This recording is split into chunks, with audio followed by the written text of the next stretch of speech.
अस्सलाम वालेकुम। अब देख रहे हैं पाक सिंध 24 न्यूज में हूँ आपकी होस्ट नादिया शेख। खबर शामिल करते हैं ठट्ठा से रिपोर्ट कर रहे जोहेब शेख।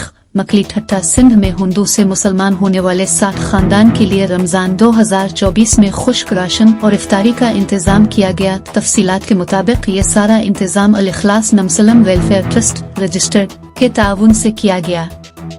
अलहमदन असल में तो सिंध के ऐसे पसमानदा इलाके के लोगों के साथ ताउन किया जाना चाहिए।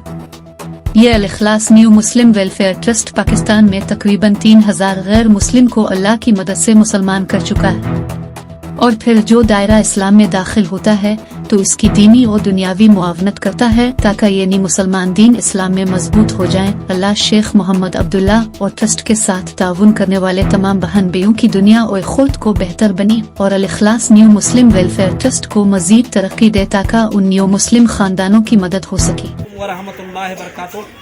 जैसा कि ये न्यू मुस्लिम बस्ती है जिसमें अल Ikhlas new Muslim welfare trust के तावन से यहाँ पर जो ये राशन तकसीम किया जा रहा है, हम शुक्रगुजार हैं अल Ikhlas new Muslim welfare trust के बानी शेख मोहम्मद अब्दुल्ला के, जिन्होंने न्यू मुस्लिम खानदानों के लिए यहाँ अंदरूनी सिंध में बहुत बड़ा काम किया है।